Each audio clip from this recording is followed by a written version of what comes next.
Neutral का मतलब क्या होता है, इमरान खान साहब ने बता दिया है और खान साहब ने ज़िंदगी में पहली बार किसी से माफ़ी माँग ली है। आखिर वो खुशकिस्मत है कौन? इस व्लॉग में आपको बताएँगे जी। अस्सलाम वालेकुम, मेरा नाम खुर्रम फहाद है।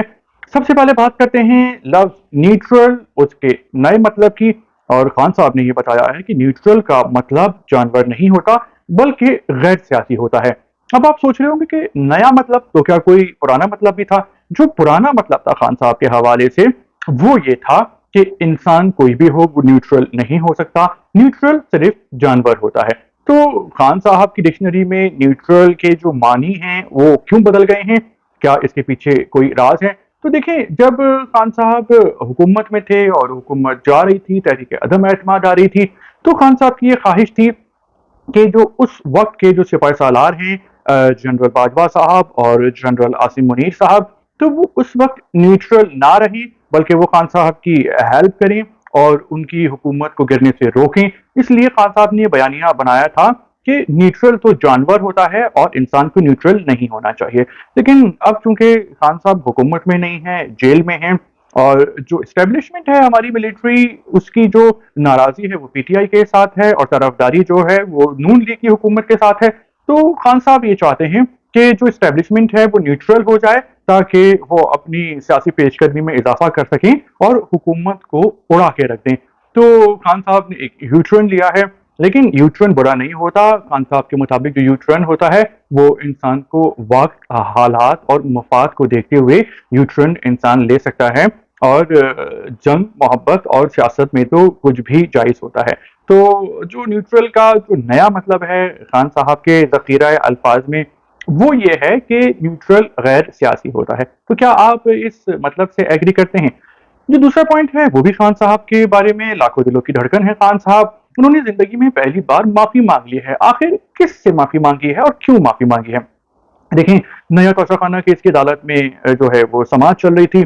बुशरा बीबी और इमरान खान साहब हाज़िर थे, तो बुशरा बीबी ने कहा कि नैब हमारे साथ ज़ुल्म कर रहा है, बहुत बुरा सलूक कर रहा है, इसलिए आप हमें सज़ा ही दे दें और अल्लाह हमें देख रहा है। तो इस दौरान खान साहब भी बोले कि तोशाखाने से तोहफ़े तो इमरान खान साहब ने लिए थे, तो बुशरा बीबी तो बेकसूर हैं, उनको क्यों सज़ा दी जा रही है? तो खान साहब ने कहा कि ये जो नैब वाले हैं, ये बेज़मीर हैं और ये लोग बहुत ही ख़राब किस्म के लोग हैं। अब बात ये है कि खान साहब के ज़माने में जब वो वज़ीर-ए-आज़म थे 2018 से, तो नैब उस ज़माने में बहुत एक्टिव था और यही नैब जो है वो उस वक़्त की ऑपोज़िशन यानी मुस्लिम लीग नून और पीपल्स पार्टी के लोगों को उठा लिया करता था, बगैर सबूत के लंबे-लंबे अरसे जेलों में रखा था, टॉर्चर करता था और उसके बाद सारे लोग रिहा हो गए। हालाँकि होना तो ये चाहिए था कि किसी को भी रिहा नहीं होना था, सबूत पक्के होने थे और उनको सज़ा होनी थी, जिसने करप्शन की है। लेकिन सारे लोग बरी हो गए, अवाम की हमदर्दियाँ भी मिल गईं और मासूम, मज़लूम और बेकसूर साबित हुए। तो नैब खान साहब के दौर में बहुत ही एक्टिव था, सरगर्म था और उस वक़्त जो है वो किस्मत की जो देवी है वो खान साहब पे मेहरबान थी। वैसे किस्मत की देवी खान साहब पे हमेशा ही मेहरबान ही रही हैं, वो इतने लकी इंसान हैं पाकिस्तान के। तो लेकिन अब आजकल इमरान खान जेल में हैं और 5 अगस्त 2023 को उनको जेल हुई थी, तो उनको तकरीबन 1 साल होने वाला है जेल में। लेकिन वो इतने बहादुर हैं, इतने मज़बूत हैं असाबी तौर पे कि जेल उनका कुछ बिगाड़ नहीं सकी है। वो कमज़ोर नहीं हुए, बीमार नहीं हुए, उनका वज़न नहीं गिरा। तो खान साहब के बारे में बात हो रही थी कि उन्होंने नैब वालों को बेज़मीर कहा, तो जो नैब के जो प्रोसिक्यूटर थे, कोई मुअज़्ज़म साहब नाम है उनका, तो वो नाराज़ हो गए। तो उन्होंने कहा कि मैं पर्सनल नहीं हो रहा, लेकिन आप पर्सनल हो रहे हैं।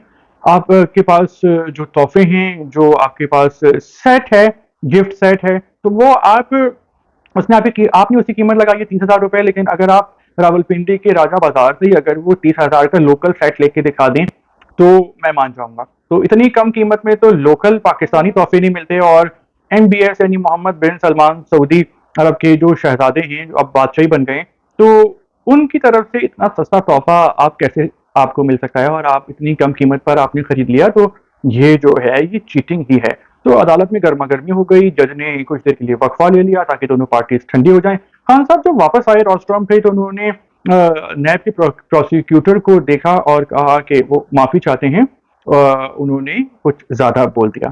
तो उस वक़्त नैब वालों ने कहा कि जी ठीक है, तो फिर बात ख़त्म हो गई, गई, बात आई गई हो गई। तो लेकिन बहुत सारे लोगों ने पाकिस्तान के ज़िंदगी में पहली बार ऐसा देखा होगा कि खान साहब ने किसी से माफ़ी माँगी है फिर माफ़ी तो क्या, खान साहब तो लोगों से हाथ सही से नहीं मिलाते और दुनिया भर में उनके दोस्त हैं, एक हाई प्रोफ़ाइल उनका सर्कल है, तो वो तो मुस्लिम लीग नून के नवाज़ शरीफ और ज़रदारी के साथ मिलके मुज़ाकरात तक करना पसंद नहीं करते। अगर मुज़ाकरात कर लेते तो आज जेल से बाहर आ जाते।